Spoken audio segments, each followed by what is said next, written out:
Property review 360 में आप सभी का फिर से एक बार स्वागत है।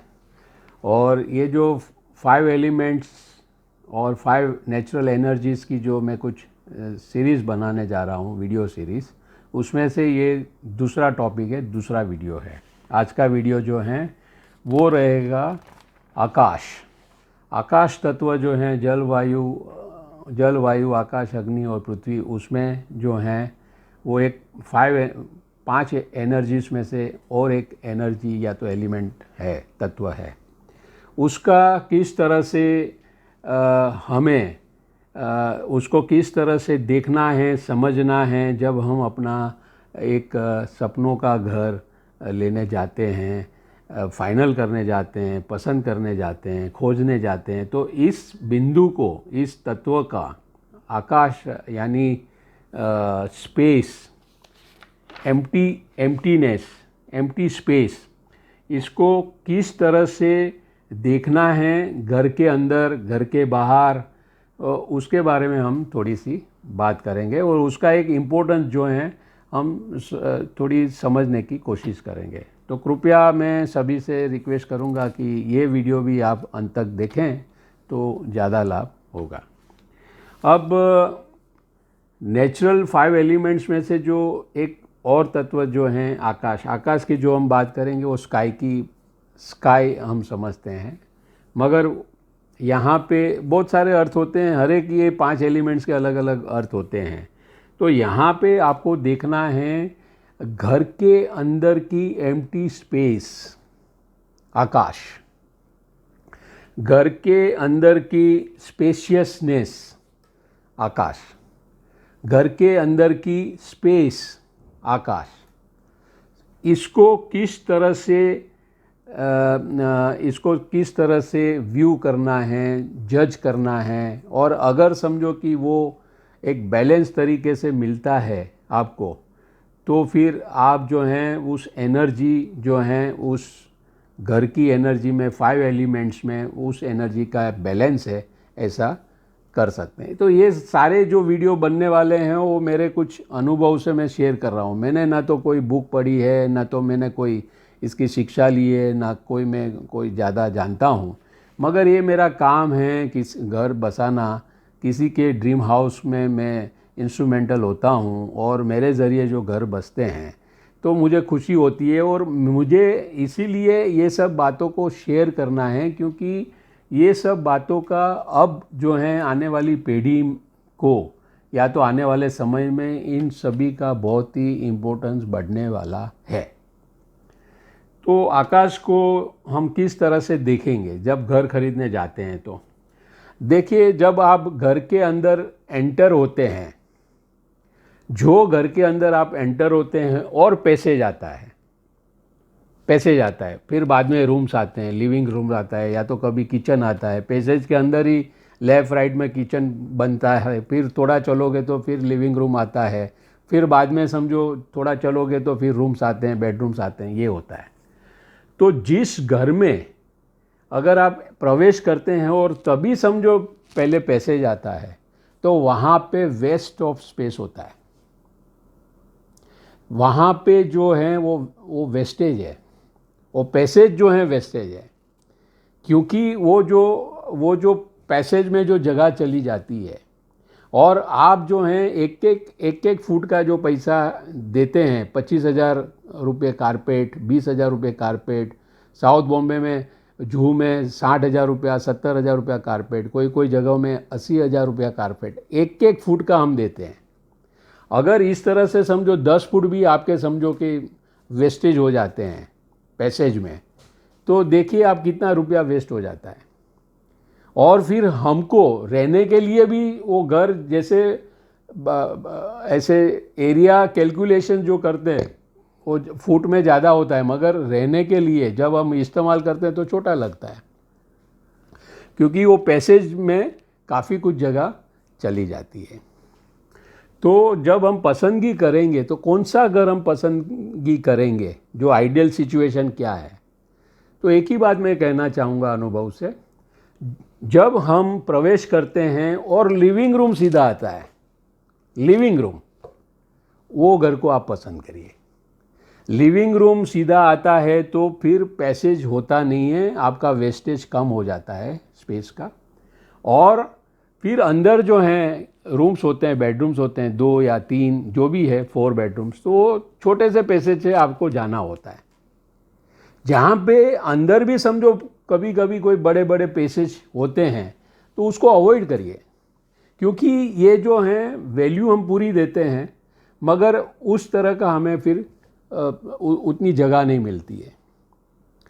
तो ये एक मुद्दा जो है, एक जो बिंदु जो है, पॉइंट जो है, वो हमेशा ध्यान में रखना है। क्योंकि मैंने देखा है कि जहाँ पे आप प्रवेश करते ही समझो लिविंग रूम आ जाता है, हॉल आपका आ जाता है, चाहे छोटा है 1 BHK 2 BHK, फिर भी वो जो है घर, उसका जो एक गेटअप होता है, उसकी जो एक क्या बोलते हैं यूनिकनेस होती है, वो बढ़ जाती है। तो हमेशा मुझे ऐसा लगता है कि पैसेज से समझो घर शुरू होते हैं वो अवॉइड करें, और दरवाज़ा खोलते ही समझो कि आपका लिविंग रूम आता है, उस घर को आप पसंद करोगे तो शायद आपको लाभ ज़्यादा होगा। तो ये एक पॉइंट ये था। दूसरा, आकाश में रूम्स के जो आकार होते हैं, रूम्स के जो आकार, जैसे स्क्वायर होता है, चौरस, जैसे रेक्टेंगल होता है, लंबचौरस, तो ये 2 शेप जो हैं रूम्स के लिए, हॉल के लिए, बेडरूम के लिए, ये जो हैं आइडियल शेप्स हैं। अब हमने कांदिवली में एक टावर में विज़िट कराया था 3 बेड का, तो जिसमें लिविंग रूम पूरा जो है एंगुलर है, एंगुलर कोने निकलते हैं, कोने कोने निकलते हैं, कम से कम 4 5 6 षटकोण बोलते हैं, वैसा वो उसका लिविंग रूम है। तो उसमें क्या होता है कि वो सारी जो अंदर की जो डिज़ाइन जो होती है वो ख़राब हो जाती है। और आपने देखा होगा कि विड्थ और लेंथ, जब पूरी विजिबिलिटी, आप जब रूम में बैठते हैं और एक विड्थ होती है, एक लेंथ होती है, अगर आपने 12 बाय 12, मैं आपको अनुभव से बोलता हूँ क्योंकि मैंने कुछ घर दिलाए अभी, तो ये सब स्टडी करके मैं दिलाता हूँ, तो क्या 1 बार 2 बार विजिट में फाइनल हो जाते हैं। To be honest with you, पसंद आता है, टाइम लगता है डिसीजन लेने में, वो अलग बात है। मगर क्या है 12 बाय 12, 11 बाय 11, 11 इंटू 11, जैसे ये स्क्वायर हो जाता है सब। फिर कोई कोई होता है 12 इंटू 16, 12 इंटू 15, ये जो सारे जो हैं वो लंबचौरस होते हैं। तो ये जो हैं, जब आप घर के अंदर रहते हो, बैठते हैं रूम में, तो वो स्पेस आपको लगती है। ये आकाश का मैं बात करता हूँ, ये जो आकाश की जो है, आकाश का मैं बात करता हूँ, ये स्पेस जो हैं इस तरह से हमें देखना चाहिए। फिर घर के अंदर जो बिन उपयोगी कोई समझो दीवारें जो होती है, यानी कोई ऐसे कोई दीवारें होती है कभी कभी कि हम किचन को बंद कर देते हैं, ऐसे करते हैं लोग, कुछ दिखना नहीं चाहिए, ऐसे करते हैं। तो हमको बताते नहीं नहीं नहीं ये नहीं चले। आजकल आपको एक नया ट्रेंड है, पहले ज़माने में सब बड़े बड़े किचन प्रीफर होता था क्योंकि स्टोरेज वगैरह करते थे, अन्न का अनाज का जो था दाना पानी का स्टोर होता था। आजकल लाइफस्टाइल जो है बदल गई है, किचन छोटे हैं, किचन छोटे ही रखते हैं और स्टोर कोई करता नहीं है दाना पानी। तो उसकी वजह से वो लाइव किचन का एक कॉन्सेप्ट आ गया है।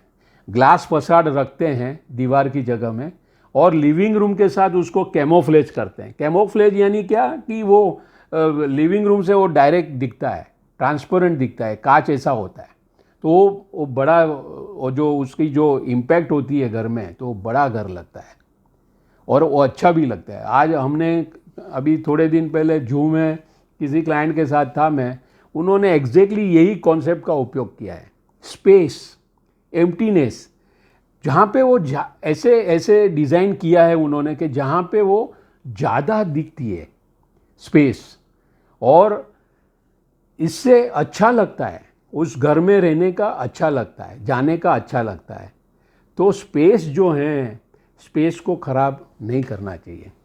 देखिए ये सब सारी जो एनर्जीज होती है किससे ख़राब होती है पता है आपको? ये जो हम लोग वेस्टेज होते हैं ना हमारे घर में, कोई स्टफ्स लाते हैं, कोई चीज़ वस्तु लाते हैं, फिर वो बरसों बरसों रखते हैं हम ऊपर माल्या में रखते हैं, एक आदत होती है।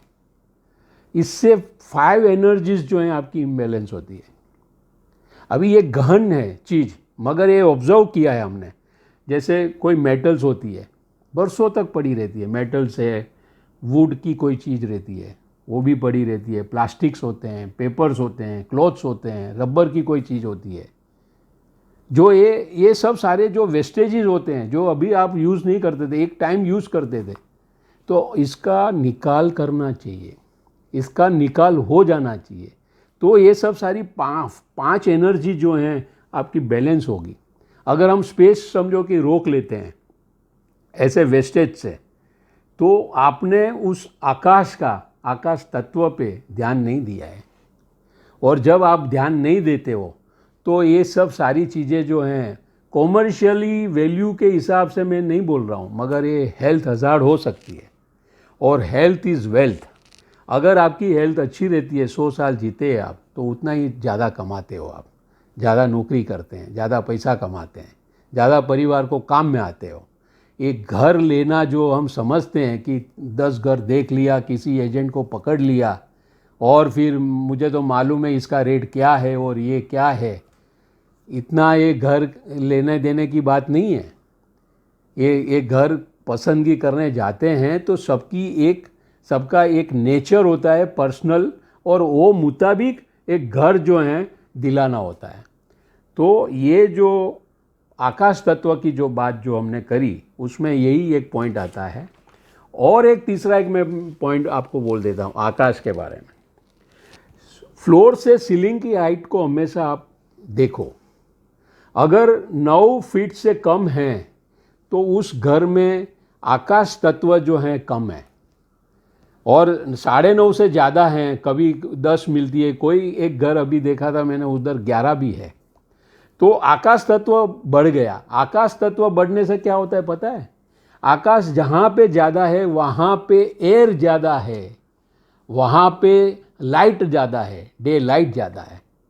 इस तरह से इन लोगों का इक्वेशन बैठता है एनर्जीज का। तो आकाश तत्व जो है, स्पेस जो है, एम्प्टीनेस जो है, उसका बहुत महत्व है। और ये सब सारी जो चीज़ें जो हैं वो ध्यान में रखनी चाहिए।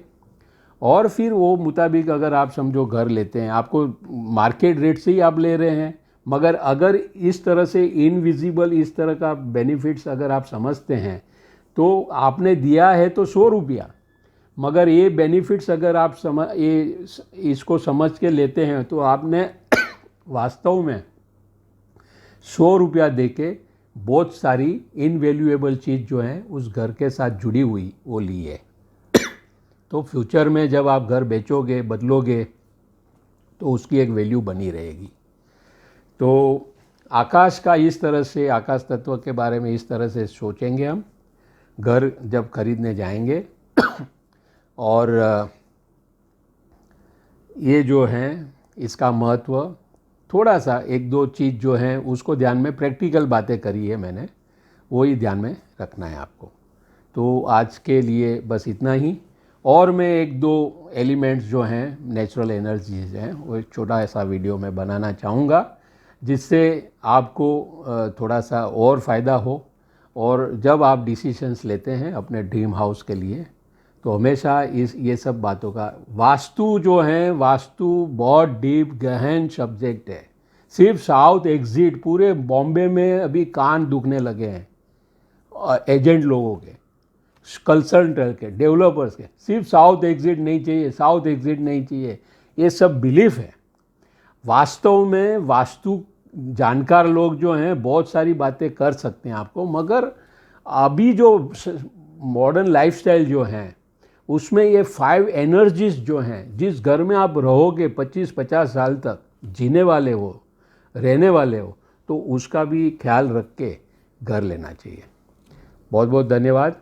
फिर एक टॉपिक के साथ मैं आपके सामने उपस्थित रहूँगा।